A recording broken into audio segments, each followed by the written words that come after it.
लिखा है, प्रभु यीशु मसीह कहते हैं, मैं सच्ची दाखलता हूं और मेरा पिता बागवान है।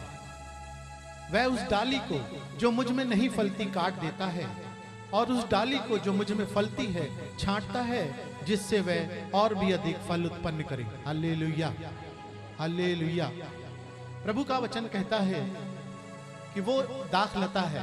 दाखलता यानी अंगूर का वृक्ष जो रस से भरा हुआ फल होता। प्रभु इस प्रकार बताते हैं कि मैं दाखलता हूं और मेरा पिता बागबान है।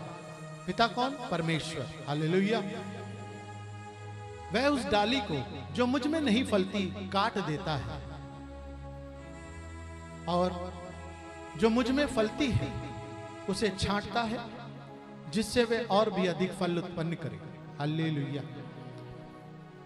पिता बागबान है, प्रभु यीशु मसीह वो दाखलता है जिससे हम लोग जुड़े हैं। हालेलुया।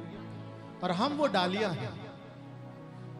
आप अच्छी तरह जानते हैं, अगर कोई वृक्ष इस धरती से जुड़ा है तो वो बढ़ता है। धरती से अलग कर दीजिए किसी भी पेड़ को तो वो सूखने लगता है।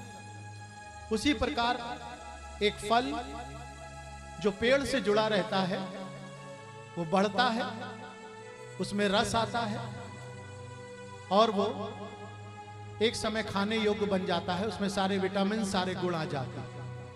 उसी तरह हम सब वो डालियां हैं जिसे दाखलता से यानी परमेश्वर से जुड़े रहना जरूरी है।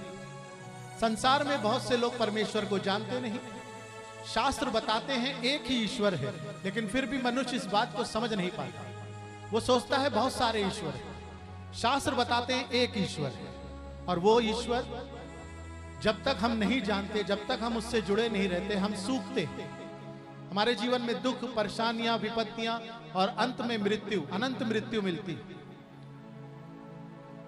वचन में लिखा है, प्रभु यीशु मसीह कहते हैं कि वह उस डाली को जो मुझ में नहीं फलती काट देता है। हालेलुया। प्रभु यीशु मसीह के पास आने का मतलब है सच्चे ईश्वर को जानना, उसकी दया को, उसकी करुणा को, उसके प्रेम को पहचानना और एक पवित्र जीवन जीना। यीशु मसीह में आने का मुख्य उद्देश्य यही है कि वो उद्धार करता है। पिता परमेश्वर ने उसे उद्धारकर्ता के रूप में भेजा है और उद्धार की आवश्यकता मनुष्य को है, क्योंकि मनुष्य पापी है और पाप में जब वो मरता है तो वो स्वर्ग नहीं, वो नरक ही जाता है। इसलिए क्योंकि उसके पाप क्षमा नहीं होते। परमेश्वर ने एक ऐसे